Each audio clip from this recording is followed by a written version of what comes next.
ठीक, तो एक ही न्यूमेरिकल हुआ था ना, ठीक है।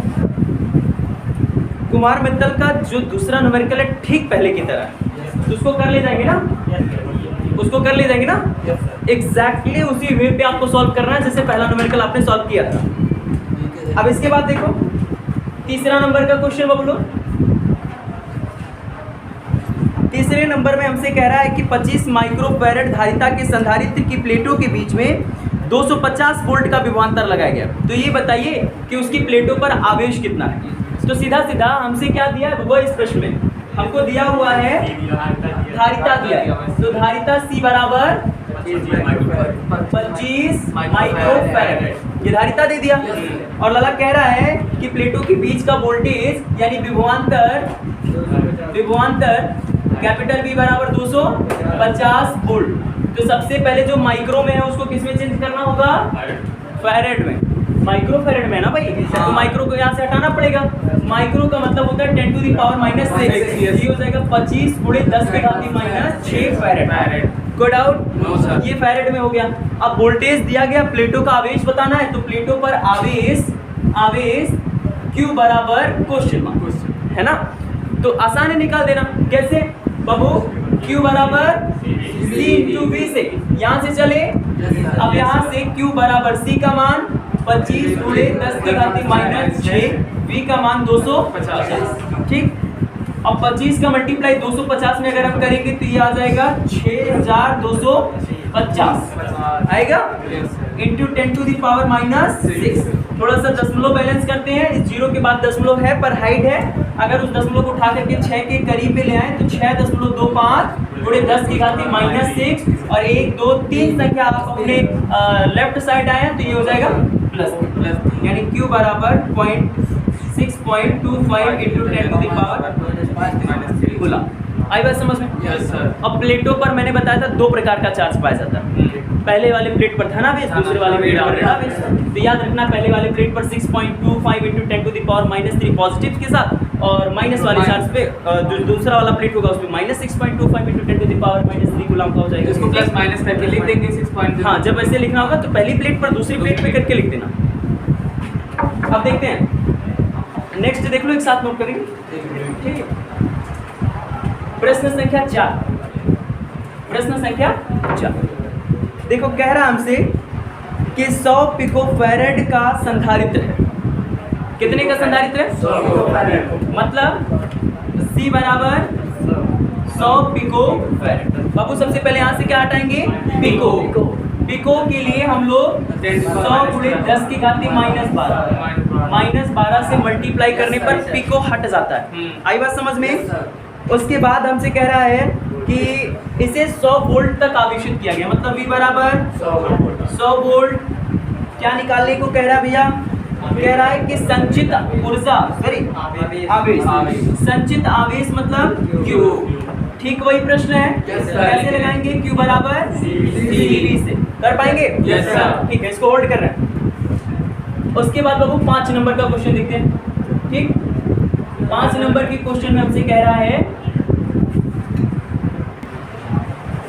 ठीक है, 5वें नंबर प्रश्न में कह रहा है बाबू लोग, एक संधारित्र को 1000 वोल्ट यानी V बराबर 1000 वोल्ट। उसके बाद कह रहा है कि आवेशित करने पर वह 2 माइक्रोकूलम का आवेश गेन करता है, मतलब Q बराबर 2 माइक्रोकूलम। माइक्रो को हटाएंगे यहाँ से, तो 1 मिनट उसमें दिख नहीं रहा।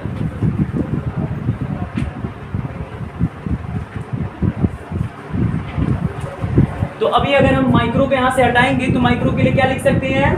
2 गुणे 10 की घात -6 कूलम। ठीक है, हाँ। उसके बाद हमसे कह रहा है कि संधारित्र की धारिता बताओ, मतलब C बराबर क्वेश्चन मार्क। तो आसान है, कैसे निकालेंगे? C बराबर Q/V से, Q/V से सॉल्व कर लेंगे। ठीक है, ऐसे प्रश्न एकदम इजी है, ऐसे नाते मैं छोड़ रहा हूँ। ठीक है, प्रश्न संख्या 6 देखो, कह रहा है कि एक समांतर प्लेट संधारित्र को 500 वोल्ट तक आवेशित कर दिया गया, मतलब V बराबर 500 वोल्ट।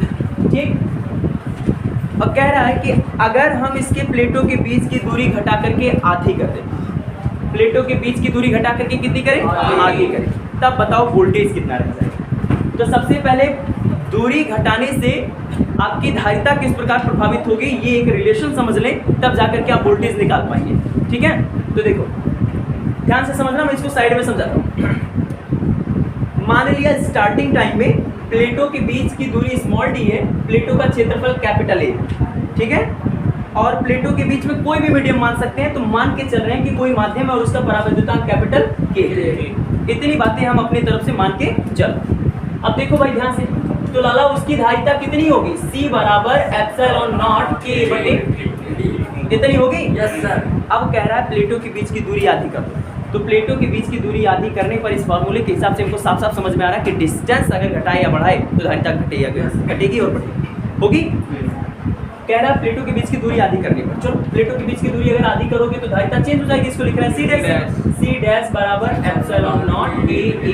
इनको तो चेंज करने का नहीं कह रहा है ना, खाली इसको तो ये D बटे 2 हो जाएगा, 2 जाएगा ऊपर, C डैश बराबर 2 इंटू एप्सिलॉन नॉट A बटे 3। और इतना मान किसका है, C का, पुरानी धारिता का, यस सर। यानी कितना हो जाएगा, मतलब अगर हमने प्लेटों के बीच की दूरी को आधा किया तो जो नई धारिता होगी ये पुरानी धारिता का दोगुना हो जाएगा। ये इतना समझ में आया, Yes, sir. कोई डाउट, ठीक है। चलिए, तो बाबू यहाँ मैं डायरेक्टली इस चीज को लिख दूं, ये कॉन्सेप्ट समझ में आ गया ना। Yes, sir. हाँ, तो इसको मैं डायरेक्टली लिख रहा हूँ। देखो प्लेटों के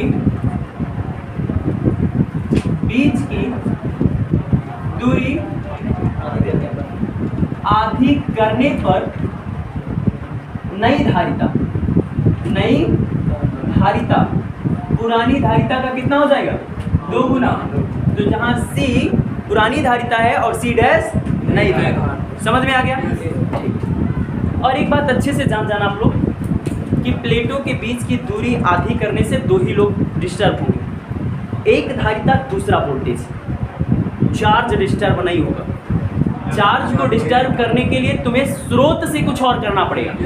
आई बात समझ में, चार्ज डिस्टर्ब नहीं होगा। ठीक, ये बात समझ में आया। चलिए देखिए, तो बबुआ जो संधारित्र पर आवेश पहले था, अभी भी आवेश वही रह जाएगा कि नहीं रह जाएगा, रह जाएगा। तो हम बड़े धूमधाम से इसे लिख सकते हैं, दूरी प्रारंभिक दूरी पर आवेश, प्रारंभिक दूरी पर आवेश, किसका आवेश, संधारित्र का, है ना।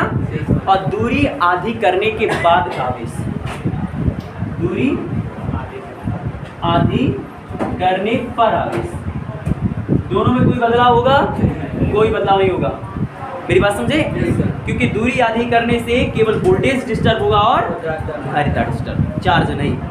तो दूरी जो पहले थी उसका आवेश और दूरी अभी जो है दोगुनी करने के बाद उस पर आवेश, दोनों का आवेश एकदम बराबर। तो इधर बाबू ऐसे कर देंगे, प्रारंभिक दूरी पर आवेश मान लिया Q है और दूरी आधी करने पर आवेश मान लिया Q डैश, मान लेते हैं ऐसे। तो बाबू Q बराबर हो जाएगा C बटे V, बराबर इसके स्थान पे C डैश बटे V डैश। कोई डाउट, समझ में आया। ठीक, यहाँ देखेंगे C बटे V का मान 500, V का मान बच्चों 500 बराबर C डैश का मान बटे V डैश का मान V डैश हो जाएगा ना। ठीक, अब देखो यहाँ से C से C हो जाएगा कैंसल, अरे लिखा गलत,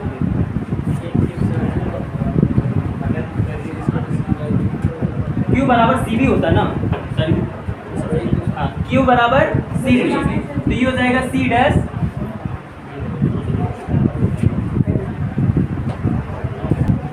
भैया। तो इधर मिस्टेक हो गया था ना, वो Q बराबर C भी होता है, मैंने फॉर्मूला गलत लगा दिया था ना, तो C भी और इधर हो जाएगा C dash V dash.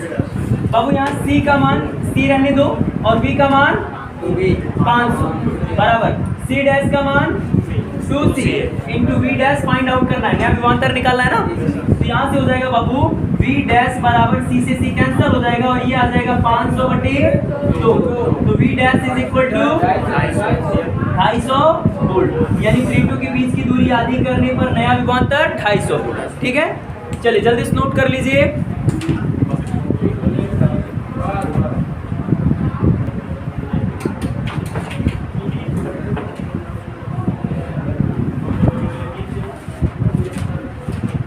Next देखते हैं बच्चों, देखो अगला क्वेश्चन कह रहा है कि एक धातु के गोले को जिसकी त्रिज्या 1 सेंटीमीटर है, हमारे पास धातु का एक गोला है, इसकी त्रिज्या कितनी 1 सेंटीमीटर। तो बाबू प्रश्न संख्या 7 नंबर है ना जी।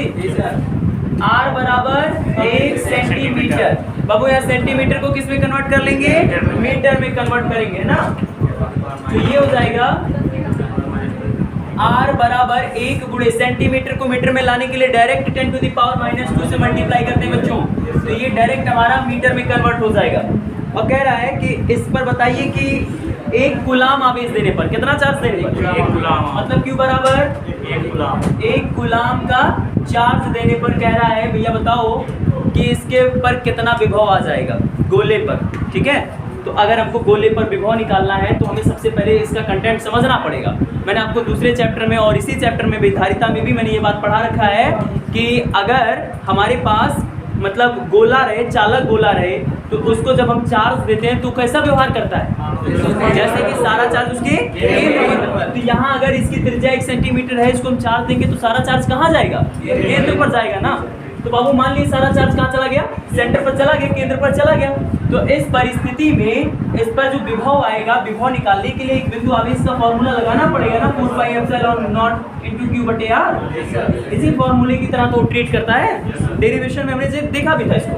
तो बाबू यहाँ हो जाएगा, अतः गोले का विभव, गोले का विभव बच्चों, गोले का विभव हो जाएगा v = 1/4πε0 के हटाएंगे इधर, क्योंकि मान के चलेंगे, देखिए मान के चलेंगे कि हमारा गोला जहां भी है उसके बाहर का आवरण निर्वात या वायु का है। जब तक प्रश्नों में हमको इंडिकेट करके नहीं कहेगा, हमको ये मानना पड़ता है कि हमारा जो भी मटेरियल है वो कहाँ रखा है, निर्वात या वायु। ठीक, तो इधर k नहीं रखेंगे, इंटू Q/r। यहाँ से चलेंगे v = कांस्टेंट का मान 9 × 10⁻9, q का मान बच्चों 1 गुलाम बटे डिस्टेंस 1 × 10⁻2। बाबू v = 9 × 10 टू द पावर 11।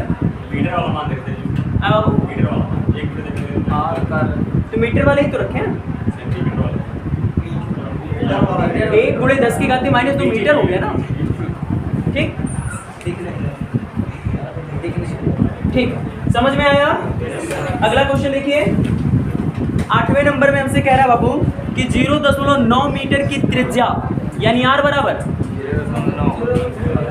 ठीक, प्रश्न संख्या 8 कह रहा है हमसे कि 0.9 मीटर की त्रिज्या के एक धनावेशित गोले का विभव 960 वोल्ट है। इस पे बताओ कितने इलेक्ट्रॉनों की कमी है। तो मतलब त्रिज्या दे दिया r बराबर 0.9 मीटर और उस पर बाबू कितना विभव आ जा रहा है, v बराबर 960 वोल्ट। हमको बताना है कितना इलेक्ट्रॉन कम है, इलेक्ट्रॉनों की कमी या इलेक्ट्रॉनों की अधिकता का संकेत किस तरफ है, चार्ज की तरफ। कि मतलब सबसे पहले हम क्या निकाल लें, यहाँ पे चार्ज निकाल लें। आई बात समझ में, चलो देखो। तो बाबू लोग यहाँ से अगर हम पहले वोल्टेज की सहायता से v बराबर 1/4πε0 × Q/r का प्रयोग करते हुए सबसे पहले में क्या करना होगा, चार्ज निकाल देना होगा। तो यहाँ से चार्ज निकाल दो, समझना, v का मान 960, कांस्टेंट का मान 9 × 10⁻9, Q निकालना है, r का मान 0.9। समझ में आया। 0.9 को अगर इससे भाग करोगे तो ये बाबू 10 आएगा। ठीक, समझ में आया इतना अजय। उसके बाद यहाँ है तुम्हारा 960 बराबर यहाँ कितना बचा बच्चों, पूरा 10⁻10 कितना बचा हुआ है, 10⁻10 गुणे Q। और हमें पता है Q बराबर यानी, अच्छा एक चीज और देखना, यहाँ का एक जीरो, यहाँ का एक जीरो, खत्म करो तो क्या बनेगा, ये 96 बराबर 10⁻9। समझ में आया कि नहीं है, उतना चीज समझ में कोई डाउट है।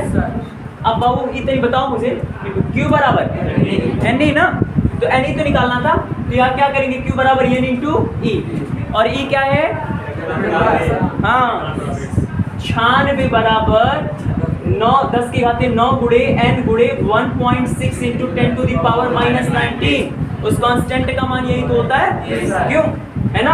अब जरा आगे देखो, यहाँ पे इधर लिख दे रहा हूँ ना, नहीं दिखाई नहीं देगा, n निकालना है ना, तो n को छोड़ करके बाकी लोगों को क्या करना है, इधर कर लेना है। तो n इज इक्वल टू 96 बटे, यहाँ समझना 1.6 गुणे 10 की घात माइनस 10। किसी को समझने में डाउट? ठीक। n इज इक्वल टू, और समझना ऊपर नीचे 10 से गुणा भाग करोगे तो 960 बटे 16 गुणे 10 की घात माइनस 10। 16 छक्का 60 आएगा। n बराबर 60 गुणे 10 की घात प्लस 10, या n बराबर 6 गुणे 10 की घात 11 इलेक्ट्रॉन। इसका मतलब ये है कि कितने इलेक्ट्रॉनों की कमी अधिकता हुई है? 6 गुणे 10 की घात 11 इलेक्ट्रॉनों की कमियां अधिकता हुई है। तो इसको जल्दी से नोट कर लीजिए आप लोग।